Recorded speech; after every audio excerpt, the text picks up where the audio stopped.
it's a dragon. Dragon Age Inquisition. Now, this is going to be a little bit of a different style of review than you're used to from me because this is one of my favorite game series, so I actually want to talk about more of the critical aspects of the game and show you guys what I'm talking about.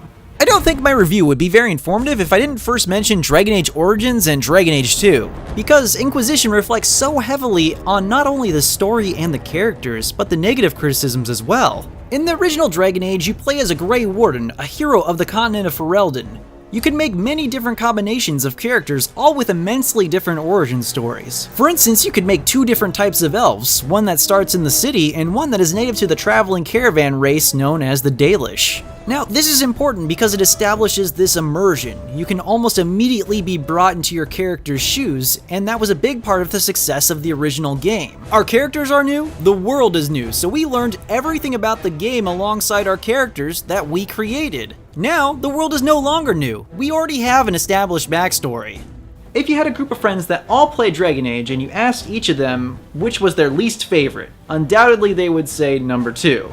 Dragon Age 2 was met with a lot of negativity due to the fact that it pretty much just took place all in the same area. There was always tons of reused assets and locations that looked identical to previous ones. On the flip side, however, Dragon Age 2 presented a much more enticing combat system. It was much flashier, more action-driven, while retaining a good amount of the tactical feel of the first game. So, now we have Dragon Age Inquisition, the third installment in the Dragon Age series. And in many ways, Dragon Age Inquisition seems like a complete overcorrection from the negative feedback of most likely just the second game.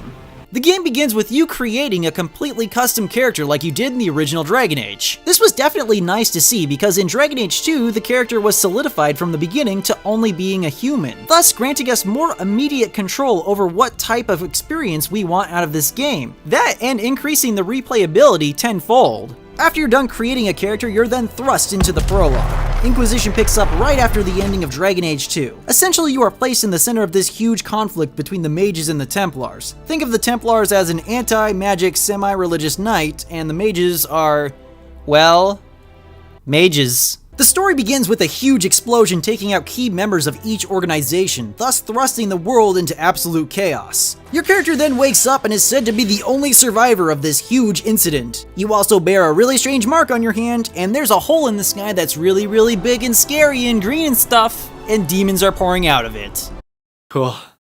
A few minutes of story and you're in control, and this is unfortunately when some of the problems start. One of the critiques I have about the early part of this game is that you're given a full party almost immediately, within about 5 to 10 minutes of gameplay.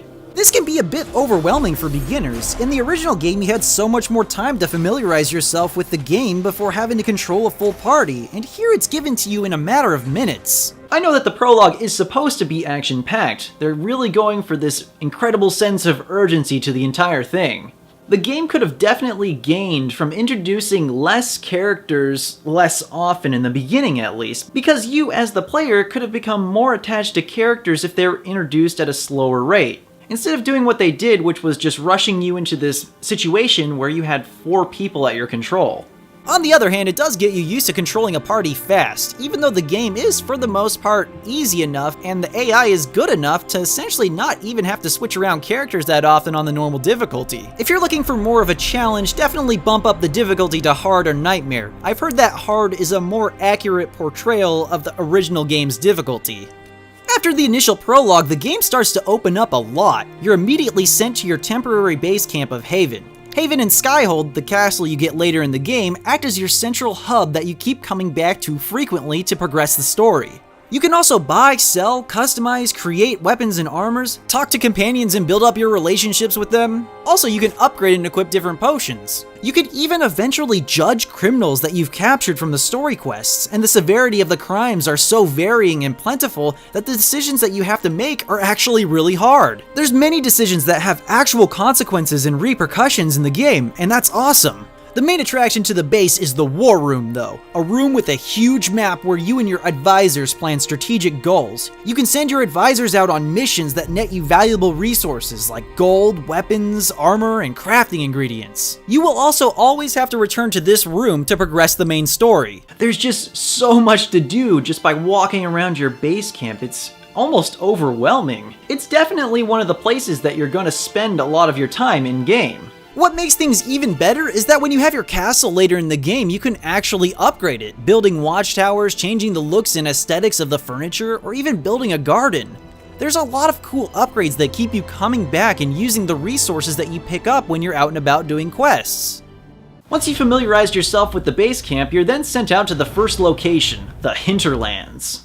Now, I've heard from watching developer videos from BioWare that the Hinterlands, the explorative aspects of it, may actually be bigger than the entirety of the first game. And to that I really only have one question or response. Why? This aspect alone, at least to me, seems to validate my initial opinion that this game is a major overcorrection from the negative feedback of the second game.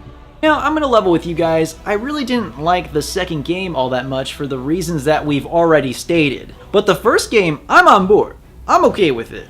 The first game was amazing. It's easily one of my favorite games of all time. The fact that the Hinterlands may be bigger than the entirety of the first game almost seems like too much. Especially when you consider the fact that there are many other zones to explore that are almost nearly as big.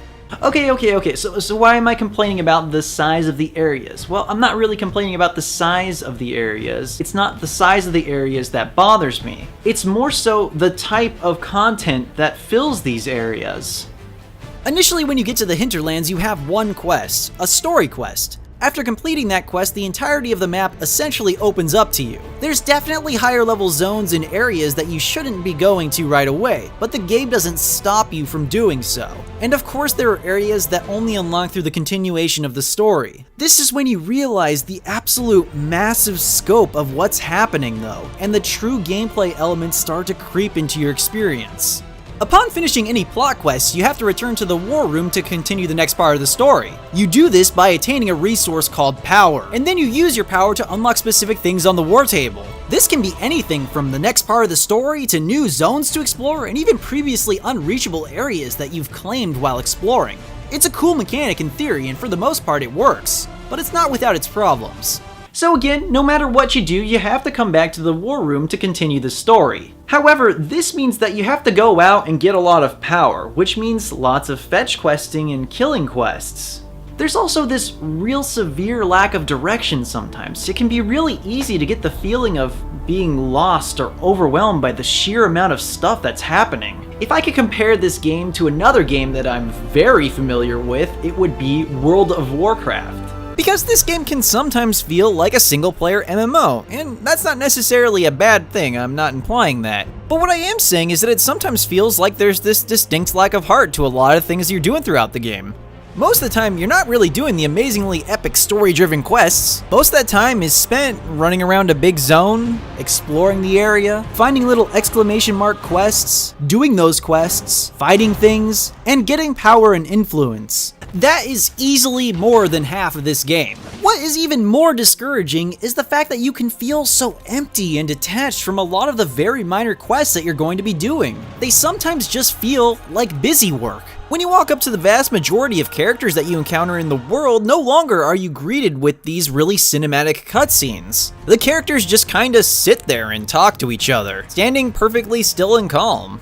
Now, I've heard that this is most likely due to some frame rate issues. Apparently, the cutscenes are locked to a 30 frames per second while the rest of the game is at 60 frames per second, so maybe this incentivized them less to use cutscenes overall. One of the better aspects of Origins was talking with people and being able to see your party behind you making comments and reactions. No longer do you really see them doing that, even though they still occasionally make comments on things. That's the chant, right? Do I respond or something? It seems like more of a thing that's been saved and reserved for story missions, which unfortunately, story missions are not the most common type of mission you'll encounter, leaving a lot to be desired for long stretches of the game. Whenever you get to a new area, the same things happen. Scout Harding comes up to you, tells you about a problem in the area, and then you're off. Most of the time you're doing a checklist of collection-based quests where you find a lot of shards or do little collect-the-dot puzzles in the sky, and these same collection quests are in almost every zone. They are fun the first few times, but they definitely wear out their welcome pretty fast. It's unfortunate that you have to partake in the monotony in order to get some of the better weapons and armors the game has to offer. However, the environments that you explore that all of these quests take place in are beautiful. I've never seen such organic and stunning scenery to explore in my life. It's easily one of the best aspects of the entire game, which actually means that you'll most likely enjoy the fact that they're so big. You can easily lose tens of hours to this game just walking around and looking at all of the amazing set pieces this game has to offer. They truly have some of the best environments you'll ever see in a fantasy game or a video game, period.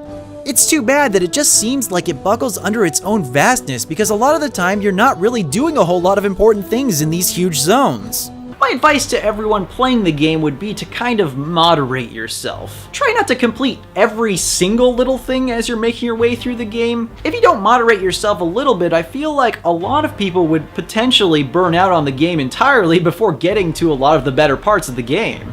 Instead, I recommend going out and getting a decent amount of power from questing, and then be sure to return to the war room and start another story quest, because those are vastly more interesting and fun to play.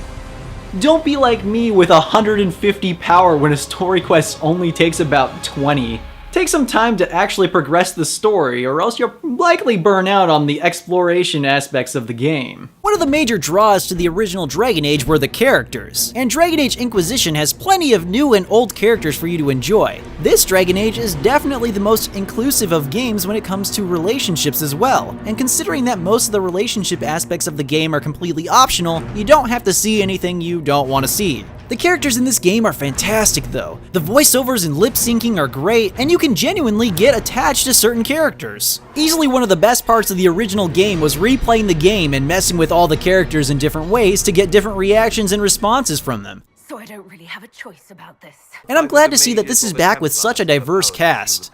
When exploring the world, you're going to be constantly fighting. You can choose between 3 different classes: the rogue, the warrior, and the mage. Each class has a bunch of different skill trees to master, though you'll usually be focusing on at least 2 to 3 different trees throughout the game, building a character catering to the way you like to play. There are 4 main trees for each of the classes, and then later in the game, 3 more trees for each class unlock. These more advanced specializations can sometimes change up the gameplay significantly. In my first playthrough, I used a mage who was throwing spells from afar, but then I changed my specialization to Knight Enchanter, and the style of combat completely changed from a spellcaster to more of a in-your-face tank powerhouse character that zips around the battlefield and freezes enemies.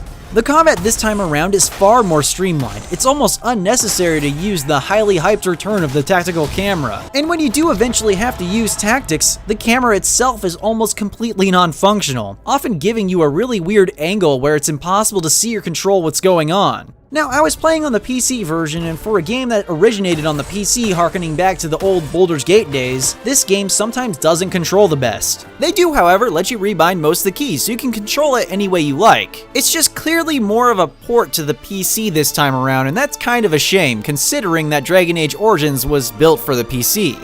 As I said before, the use of the tactical camera is almost negligible, unless you're fighting a massive creature or boss like one of the many dragons you'll encounter throughout the game. The dragons are definitely one of the best parts of the entire game. Highly cinematic, lots of big and flashy moves. They're definitely a lot of fun to hunt and take down, plus you get some epic loot. At the start of the game, you can import a world state from the Dragon Age key. When you do this, the world can change very drastically. Some of the characters might not even exist in your playthrough, or different positions and key characters throughout the story could potentially change. You could easily spend hours just messing around with all the different choices from the first 2 games. However, this brings up a fairly negative criticism of the game. Some of the characters that could potentially die in the first game can die and then magically be an Inquisition. If you are one of the many people who decide to kill Leliana on your first game, or through the Dragon Age Keep, you'll be surprised when she shows up completely fine, regardless of what's happened in the previous games. One of the major new inclusions to this game is the multiplayer mode. In this mode, you essentially choose from a predetermined class, run a couple of dungeons, and collect loot and gold. There isn't a whole lot of variety here, and to make matters worse, it seems like a very obvious cash grab, especially considering it seems like they want you to buy platinum to upgrade your characters. It's all pretty shallow and forgettable. Thankfully, it's not honestly the reason that you should be playing a Dragon Age game to begin with, but regardless, I'd say it still detracts from the experience of the game as a whole. Now, I've sat here and criticized the game a good amount, but there's still a lot of really great moments in this game. If you're into massive role-playing games, you're going to be hard-pressed to find another game as high quality as this game coming out for a long time, aside from maybe Witcher 3. I think a lot of the problems that this game has comes back to that idea of it being an overcorrection from the second game. Exploring is fun, even though you might occasionally get overwhelmed. The combat is enjoyable, even though it lacks a certain impact that the first games had. A lot of the systems from the previous Dragon Age games are streamlined or taken out completely. No longer can you manually adjust the skill points of your characters or build a rogue that's super good at lockpicking. Instead, a lot of those features were removed or streamlined through other new systems put in place in Inquisition. So my verdict for this game is a solid 7 out of 10. It's a good game. The game definitely has problems. It's a game that's reaching out, trying to be this massive, bold, and new approach to games for BioWare. And even though it retains a lot of the good elements from the previous games, BioWare has stated that we should be looking at this game for reference for future products, like potentially the new Mass Effect games or even more Dragon Age games. If that's the case, then I think that they have a lot of work to do. There just seems like there was this real lack of direction for some of the game. The impact of what you're doing just doesn't feel as weighted as it should. But even though all of these criticisms exist, the game is still amazingly fun to play. You could easily lose hundreds of hours to this game, and what's there for the story is good and engaging for the most part. It's fun to run around and kill things, create your own armor sets, and especially immerse yourself in the game. Building up relationships with your companions, hearing their stories, and seeing their reactions to your actions throughout the game. It's all for the most part really fun and engaging. I think what may have deterred this game a little bit is the fact that they focus more on building a massive world instead of a more engaging story. It could have been to the detriment of the game that they had a completely new engine to work with, so maybe they haven't quite learned and fixed all the little bugs in the engine yet. But I mean, I'm definitely excited to see what we can get out of BioWare, especially knowing what they've done in the past. I just think that if this is the way they want to portray their adventure games from now on, the exploration aspects of the game they completely nailed, but the other aspects of the game I think need a little bit more work.